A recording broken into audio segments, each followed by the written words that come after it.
May this be for God's greater honor and glory. Amen.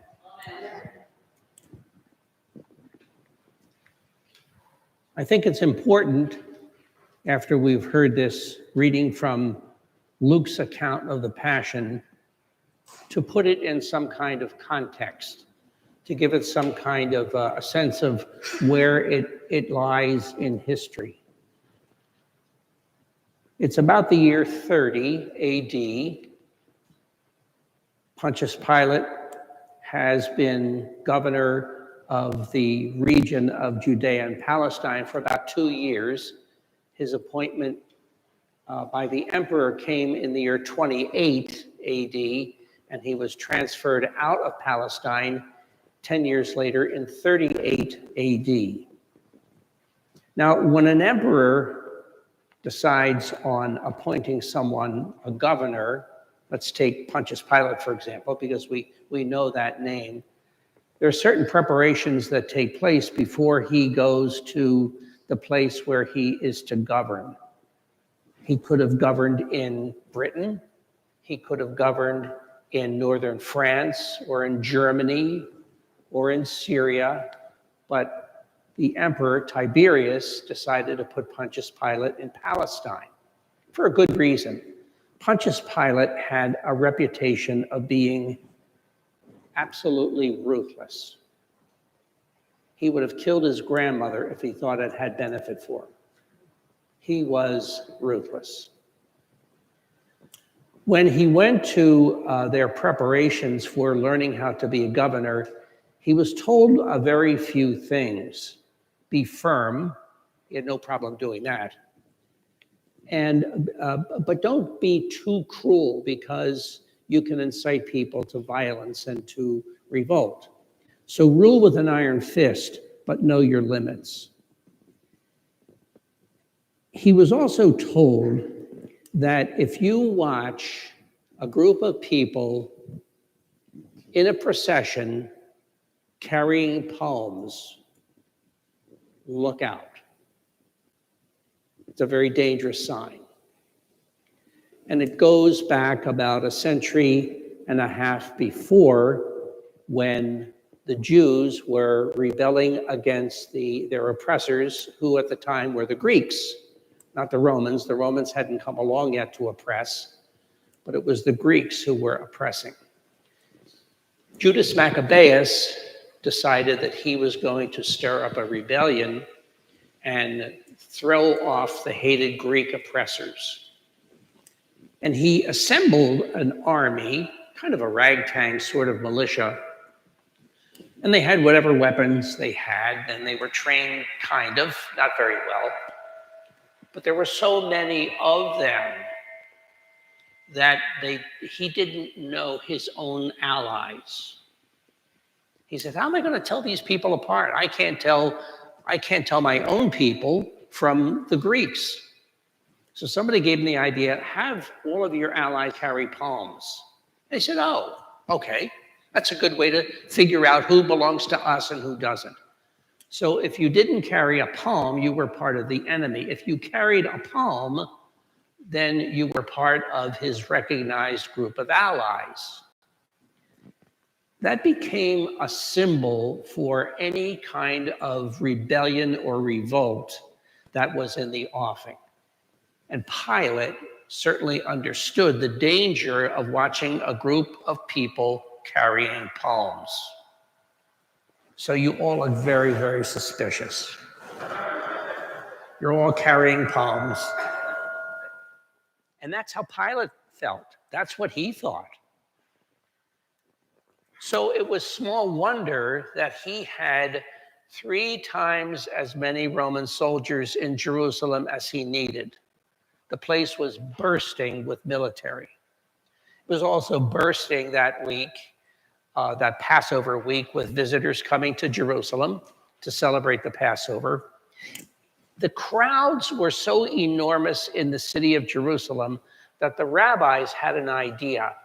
We can't possibly contain this group of people within the boundaries of the city of Jerusalem, which was really walls around the city. So they went out through the 8 gates that were built into the walls of Jerusalem, and they extended the boundaries with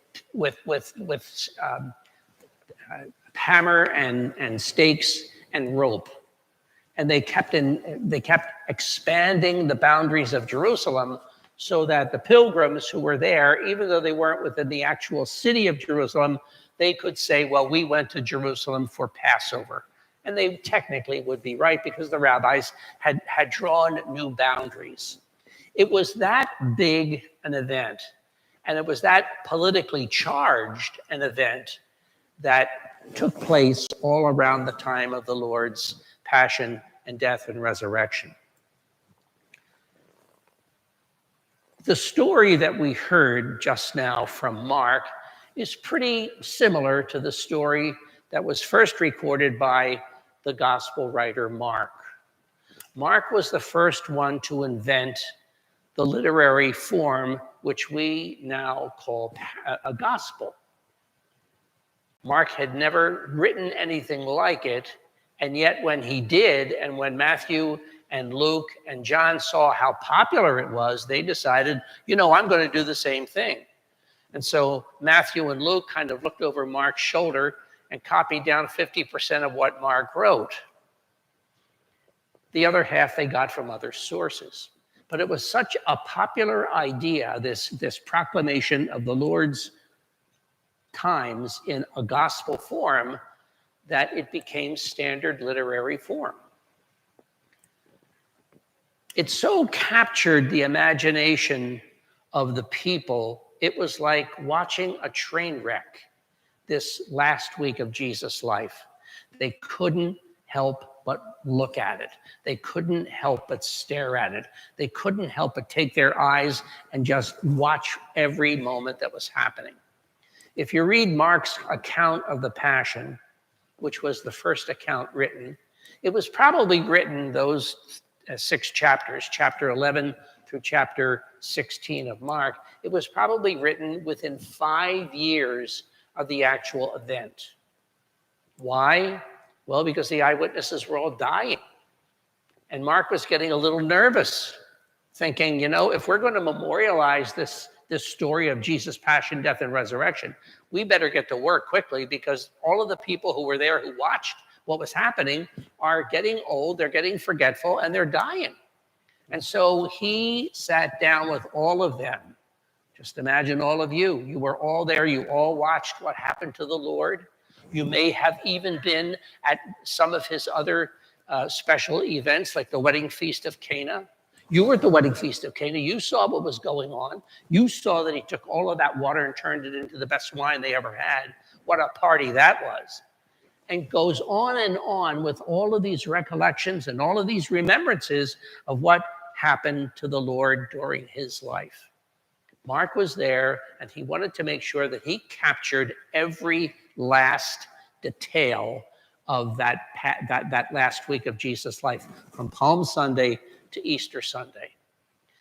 It's so important to us that we continue to read the entire Passion twice during this week. We read it today for Palm Sunday. We will also read it again on Good Friday. It's the only time of the year when we do that.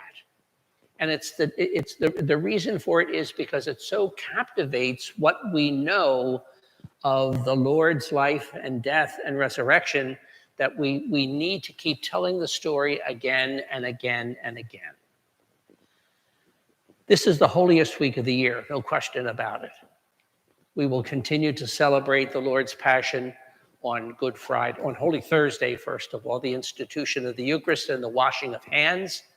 And then on Good Friday with the Stations of the Cross at noon, and then the final, what they call the Mass of the pre-consecrated on Friday at 7 o'clock. And then on Easter Sunday, we will continue to celebrate the Lord's resurrection. It's my prayer that all of you have a holy and happy Holy Week, and to be mindful as we go through the week of exactly what was happening those 21 centuries ago. In a sense, it's still happening today. Jesus is still being crucified today. Just turn on the news and watch Ukraine. He's still being crucified today. Let's ask the Lord to give us the sense that we need to help people who are in need, and to ask the Lord to give us the strength and the perseverance to be faithful disciples. Amen. May God be praised.